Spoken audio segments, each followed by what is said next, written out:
All right, hello friends, welcome to यार्स का YouTube channel. मेरा नाम है आयुष राठी और ये हमारा ट्रिक्स एंड चीट कोड्स का एक और नया एपिसोड है। और इस वीडियो में हम लोग वेबजी के क्वेश्चंस लेने वाले हैं, डब्ल्यूबीजे के क्वेश्चंस लेने वाले हैं और उसमें हम लोग ट्रिक्स एंड चीट कोड्स लगाएंगे। 2020 का हम लोग पेपर देख रहे थे डब्ल्यूबीजे का, और ये वीडियो भी आपकी प्लेलिस्ट के अंदर में ऐड हो जाएगी सेपरेटली, डब्ल्यूबीजे की प्लेलिस्ट में भी और ट्रिक्स एंड चीट कोड्स की ओरिजिनल प्लेलिस्ट में भी।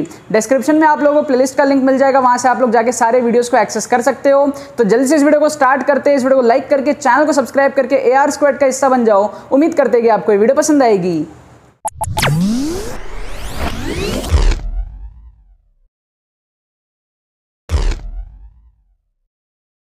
तो देखो यार, यहाँ पर मैंने आपके सामने 4 क्वेश्चन ले लिया है डब्ल्यूबीजे 2020 का।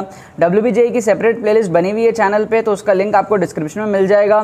तो उसमें जाकर के आप लोग डब्ल्यूबीजे के जो एपिसोड्स है 2021 के लिए वो आप लोग देख सकते हो। तो यहाँ पर मैंने 4 क्वेश्चन ले लिया है। पिछले एपिसोड में भी मैंने 4 क्वेश्चन लिया था 2020 के डब्ल्यूबीजे के पेपर का। अभी और 4 क्वेश्चन ले रहा हूँ, तो इससे ये आप लोग को पता चल रहा है कि एक ही पेपर के बहुत सारे क्वेश्चन में ट्रिक्स लग सकता है। काफ़ी सारे बच्चे भरोसा नहीं करते ट्रिक्स एंड चीट कोड्स पे, तो जो भी ऐसे टाइप के बच्चे जो भरोसा नहीं कर पा रहे हैं, जो पहली बार देख रहे हैं, उनको मैं एडवाइस करूंगा कि आप जाकर के पूरी प्लेलिस्ट देखो। प्लेलिस्ट जब आप देखोगे तो आपको पता चलेगा कि आपके स्टेट एग्जाम से लेकर के जेई लेवल के जो एग्जाम्स है, जेई मेन हो गया, नीट हो गया, कभी कभी जेई एडवांस में भी कुछ कुछ क्वेश्चन में ट्रिक लग जाता है, बट ज़्यादा नहीं लगता है। जेई मेन लेवल तक तो आराम से ट्रिक्स जो है लग जाता है। ठीक है, तो डब्ल्यूबीजे जैसे एग्जाम्स को हम लोग ऐसे ही उड़ा देंगे ट्रिक से। देखो हम लोग यहाँ पर 4 क्वेश्चन लिए हैं। यहाँ पर पहला क्वेश्चन आपको दिख रहा है पैराबोला से रिलेटेड, दूसरा आपको दिख रहा है कुछ इलिप्स वगैरह से रिलेटेड, तीसरा क्वेश्चन आपको दिख रहा है यहाँ पर कुछ प्लेन वगैरह से रिलेटेड, और चौथा आपको दिख रहा है यहाँ पर कैलकुलस से, फंक्शन से रिलेटेड। अच्छा, ट्रिक्स आपको कब अप्लाई करना है? ट्रिक्स आपको तब अप्लाई करना है जब एक्चुअल तरीके से जो है सॉल्व नहीं कर पा रहे हो, या फिर आपको कम टाइम में सॉल्व करना है। आपको लग रहा है कि यार ये पर्टिकुलर क्वेश्चन अगर आप एक्चुअल तरीके से सॉल्व करोगे तो ज़्यादा टाइम लग जाएगा। ऐसे केसेस में आपको ट्रिक्स लगाने हैं। अब ये वाला क्वेश्चन बोल रहा है length of the chord of the parabola y square equal to 4ax। तो हम सबसे पहले क्या करेंगे, a की वैल्यू 1 ले लेंगे। अगर हम a की वैल्यू 1 ले लेते हैं तो हमारा एक पैराबोला इस तरीके का बन जाएगा y square equal to 4x। क्या आपको बात समझ में आई? अच्छा, अब हमको बोल रहा है कि हमको एक कॉर्ड चाहिए जो कि पास करेगा वर्टेक्स से। तो ये हमारा वर्टेक्स है, ठीक है। हमको कॉर्ड की जो लेंथ है वो बतानी है, ठीक है। अब कॉर्ड ऐसा भी हो सकता है, कैसा भी हो सकता है। तो ये एंगल जो है अल्फा आपको दिया हुआ है, कॉर्ड का जो एंगल है वो अल्फा दिया हुआ है with the axis of the parabola. क्या आपको बात समझ में आ गई? अच्छा, अब मेरी बात समझो। अगर मैं इस अल्फा को बढ़ा के 90 कर लूँ, सपोज अगर मैं इस अल्फा को बढ़ा के 90 कर लूँ, तो ये जो कॉर्ड है ये टेंजेंट में कन्वर्ट हो जाएगा, ये वाला टेंजेंट बन जाएगा। समझ रहे हो? अगर मैं इस अल्फा को बढ़ा के 90 कर लूँ तो ये वाला कॉर्ड जो है उसकी लेंथ 0 हो जाएगी। इसका मतलब if alpha equal to 90 degree length equal to 0, तो अगर हम 90 डिग्री पुट करें तो आप अगर देखो ध्यान से तो 0 आना चाहिए, ठीक है। अब ये कॉट अल्फा है, कॉट मतलब कॉस बाई साइन, है ना, कॉस बाई साइन, राइट। तो अगर हम 90 डिग्री पुट करेंगे तो ये 0 हो जाएगा। उसी तरीके से बी ऑप्शन भी 0 होगा, सी ऑप्शन भी 0 होगा, लेकिन डी ऑप्शन 0 नहीं होगा। क्यों? क्योंकि कॉसेक स्क्वायर अल्फा मतलब कि 1 बाई साइन स्क्वायर अल्फा, और साइन 91 होता है, तो ये तो 0 हुआ नहीं। इसका मतलब ये वाला ऑप्शन एलिमिनेट हो गया। क्या आपको बात समझ में आई? और होना भी चाहिए, क्योंकि 3 ऑप्शन आपको एक जैसे दिख रहे हैं, तो बहुत कम चांस है इसका आंसर होने का। ए बी सी तीनों एक जैसे दिख रहे हैं, तो उन तीनों में से ही आंसर होने के चांसेस है। अच्छा, अब बात कर रहे हैं लेंथ की। तो लेंथ कभी नेगेटिव हो सकता है क्या? लेंथ नेगेटिव नहीं हो सकता, तो भी आप एलिमिनेट कर सकते हो। लेकिन अब यहाँ पर एक चीज़ और सोचने वाली है कि यार एक बार अल्फा जो है उसको भी चेक कर लेते हैं। सपोज कर लो अल्फा ऊपर से ना आए, नीचे से आए सपोज, तो एंगल नेगेटिव हो जाएगा। हालांकि हमको दिया एक्यूट एंगल अल्फा है, लेकिन माइनस अल्फा भी तो हो सकता है ना, राइट। तो सपोज कर लो हम यहाँ पर लेते हैं minus alpha, suppose that means theta lying in the 4th quadrant. अब 4th क्वाड्रेंट में क्या पॉजिटिव होता है? सिर्फ और सिर्फ कॉस पॉजिटिव होता है। आपको याद होगा ऑल साइन टैन कॉस, तो कॉस पॉजिटिव होता है, बाकी सब नेगेटिव होता है। तो अगर हम 4th क्वाड्रेंट में भी आ गए सपोज, तो हमारा कॉट अल्फा भी नेगेटिव होगा, कॉसेक अल्फा भी नेगेटिव होगा, राइट। सिर्फ कॉस और सेक, कॉस और उसका उल्टा जो है पॉजिटिव रहेगा, बाकी सब नेगेटिव। तो नेगेटिव नेगेटिव मिला के पॉजिटिव ही बन जाएंगे, राइट। इसका मतलब ये वाला ऑप्शन भी एलिमिनेट, ये भी एलिमिनेट, ये वाला आंसर हमारा करेक्ट है। क्यों? क्योंकि हमारा अल्फा में तो ये बैठ ही रहा था सही, और नेगेटिव में भी बैठ गया सही, तो हमको यहाँ पर माइनस वगैरह साइन की जरूरत ही नहीं है, तो हम उसको एलिमिनेट कर सकते हैं और हमारा आंसर सही हो गया। समझ में आई आपको बात? मतलब कि बिना क्वेश्चन को सॉल्व किए इस तरीके से हमने करेक्ट आंसर मार्क कर दिया। आओ जल्दी से नेक्स्ट क्वेश्चन देखते हैं। हमको बोल रहे हैं यहाँ पर एक इलिप्स है, एक हमारे पास में इलिप्स है, ठीक है, इस तरीके का एलिप्स है जिसमें आपको पता है कि ये जो लेंथ है ये 5 है, तो ये 5,0 हो गई क्योंकि ये रूट करोगे तो 5 आएगा, और ये हमारे पास में 0,3 है क्योंकि इसका रूट करोगे तो 3 आएगा, राइट। अच्छा, तो हमको एरिया ऑफ द रोम्बस चाहिए। अब रोम्बस कैसे बनेगा, एक तो माइनर एक्सिस के एंड पॉइंट्स, तो एक ये हो गया और एक ये हो गया, ये मेजर एक्सिस है, ये वाला माइनर एक्सिस है, तो इसके एंड पॉइंट्स ये दोनों हो गए। अब जो फोकस है वो आपको पता है AE,0 आता है। अब आपको अगर निकालना आता है फोकस, निकालो, सॉल्व करो, कोई दिक्कत नहीं है। लेकिन अगर आपको इसमें टाइम कम है या फिर निकालना नहीं आता है, आप अटके पड़े हो, आप क्वेश्चन छोड़ना चाहते हो, उससे बेटर क्या करो, फील कर लो। फील क्या करोगे यार, फोकस कहाँ होगा, कहीं यहाँ पर होगा, है ना, कहीं यहाँ पर होगा, इतना तो फील आपको है राइट। तो 3 पे हो सकता है, 4 पे हो सकता है, समवेयर अराउंड 3 एंड 4। क्या आपको बात समझ में आ गई, है ना।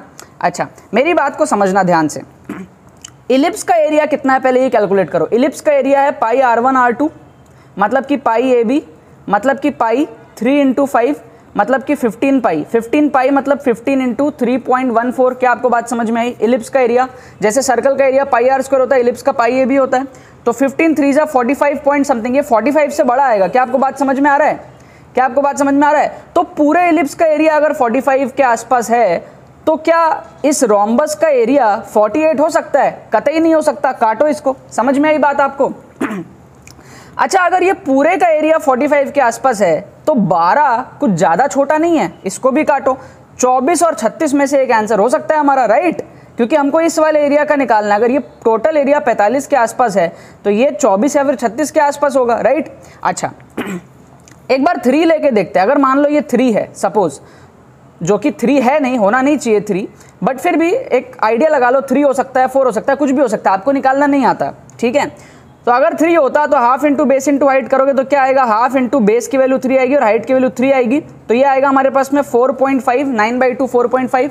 तो ऐसा 4 क्वाड्रेंट होगा, एक यहाँ पर है, फिर एक यहाँ पर आएगा, फिर एक यहाँ पर आएगा, फिर एक यहाँ पर आएगा, 4 होंगे, तो ये आएंगे हमारे पास में 18 राइट। तो आपको क्या फील आ रहा है कि अब 36 भी बहुत बड़ा है, तो हम क्या करेंगे, मोस्ट अप्रोप्रिएट 24 मार्क कर देंगे। अगर ये 4 होता है सपोज, तो हम क्या करेंगे, अगर ये 4 होता है तो half into base 4 into height 3, तो ये हो गया 4 3 12/2 6 को अगर 4 बार लोगे तो एग्जैक्ट 24 आ रहा है। इसका मतलब आपका आंसर करेक्ट है। क्या आपको बात समझ में आ गई, आपको फील आ गया कि भाई जो आपका जो ये है, क्या बोलते हैं इसको, अरे क्या बोलते हैं, हाँ, फोकस जो है वो AE होता है, उसको आप सॉल्व कर सकते हो, 4 आएगा आपका, लेकिन आप आइडिया भी लगा सकते हो कि 3 4 के आसपास होगा। ये एक फीलिंग वाली चीज़ है, राइट। ये सब चीज़ें आपको सीखनी पड़ेंगी, तभी आप जो है ट्रिक्स और अच्छे से लगा पाओगे अच्छा, थर्ड क्वेश्चन देखते हैं अभी थर्ड क्वेश्चन ऐसा है ना, जो ये क्वेश्चन ही गलत है, मतलब इसमें बोनस वोनस कुछ मिला होगा, जो भी हुआ होगा। प्रॉब्लम ये है कि इस क्वेश्चन को अगर आप सॉल्व करने बैठोगे तो एक भी ऑप्शन सही नहीं आएगा, ठीक है। तो आपका ऐसे में टाइम बहुत वेस्ट हो सकता है।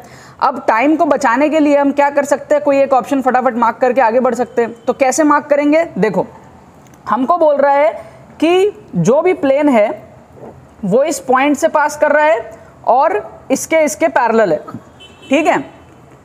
अब हम मान लो अटक गए सॉल्व करते करते, तो हमको फटाफट से एक मार्क करके आगे बढ़ना है। तो हम क्या करेंगे, ये जो 2 -1 और -3 है इसको पुट करके देख लेंगे, जो जो ऑप्शन एलिमिनेट हो गया उसको एलिमिनेट कर देंगे। तो हम क्या करेंगे, इसको पुट करके देखेंगे, तो 2 बैठाएंगे तो 8 2 16 आएगा, -1 बैठाएंगे तो ये -14 आएगा, -3 में -39 आएगा और ये +37 आएगा। तो 16 - 14 2 आएगा और -39 + 37 + 2 आएगा, -2 आएगा +2 आएगा, मतलब ये पूरा का पूरा 0 हो जाएगा, मतलब ये सेटिस्फाई हो गया। बाकी को भी देख लो, तो यहाँ पर हमारे पास में आएगा 16, फिर आएगा हमारे पास में -1 और -14 +14 आएगा, फिर ये आएगा हमारे पास में -3 -13 +39 आएगा और -37 आएगा। तो ये 39 - 37 बनेगा 2 + 14 + 16 ये बन जाएगा 32। तो ये हमारा नॉट इक्वल टू 0 है, तो ये वाला एलिमिनेट हो गया। समझ गए बात को सी को भी देख लो, तो ये आएगा हमारा 16 + 14 + 39 + 37, तो ये तो और बड़ा हो गया, तो इसको भी एलिमिनेट कर दिए।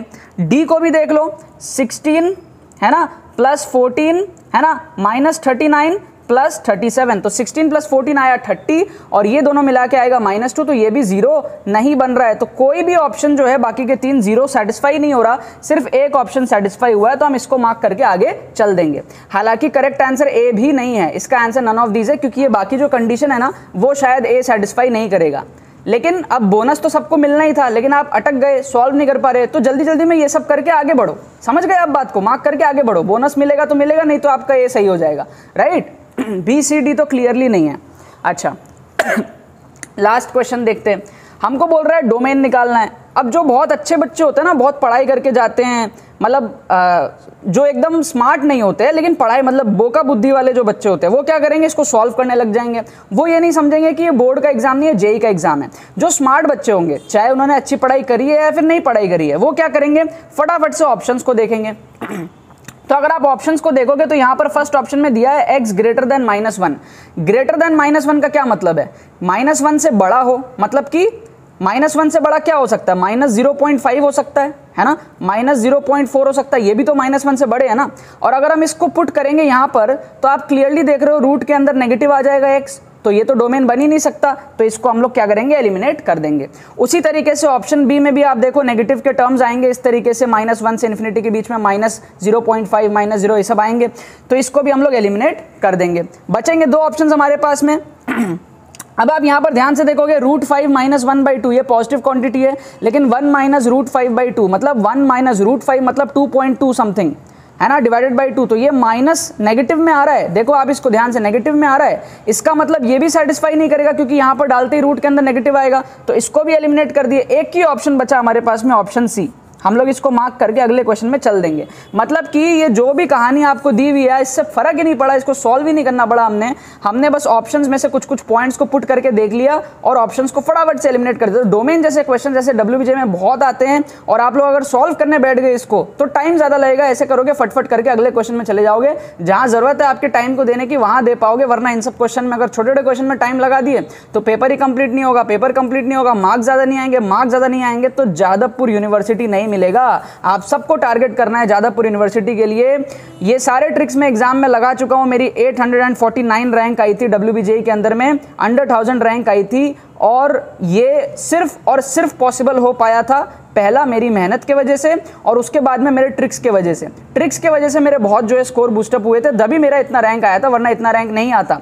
ट्रिक्स से बहुत स्कोर बूस्टअप होता है, हर साल के पेपर में ऐसे ट्रिक्स लगते हैं। सीख लो, अभी भी आप लोगों के पास टाइम है, वरना बाद में अफसोस होगा। ये ट्रिक्स आपके बहुत काम आएंगे, पढ़ाई भी अपने जगह, लेकिन ट्रिक्स से आपका स्कोर जो है बूस्टअप होता है और रैंक भी बूस्टअप होता है। बाकी तो बस यही बात है। तो यार आई होप आपको ये ट्रिक्स अच्छे तरीके से समझ में आ गई होंगी। ऐसे ट्रिक्स आप लोग बहुत इजीली अप्लाई कर सकते हो WBJ के एग्जाम में, अपने रैंक को जो है बहुत अच्छे से इंप्रूव कर सकते हो, अपने स्कोर को बूस्टअप कर सकते हो। अगर आपको इस वीडियो से कुछ भी हेल्प मिली है तो इस वीडियो को लाइक करना मत भूलना, और चैनल को सब्सक्राइब करना मत भूलना, और इस वीडियो को शेयर करना मत भूलना बाकी सारे फ्रेंड्स के साथ में, ताकि वो भी इस प्लेटफॉर्म का मजा उठा सके। बाकी तो बहुत बहुत धन्यवाद इस वीडियो को देखने के लिए, बने रहिए यार।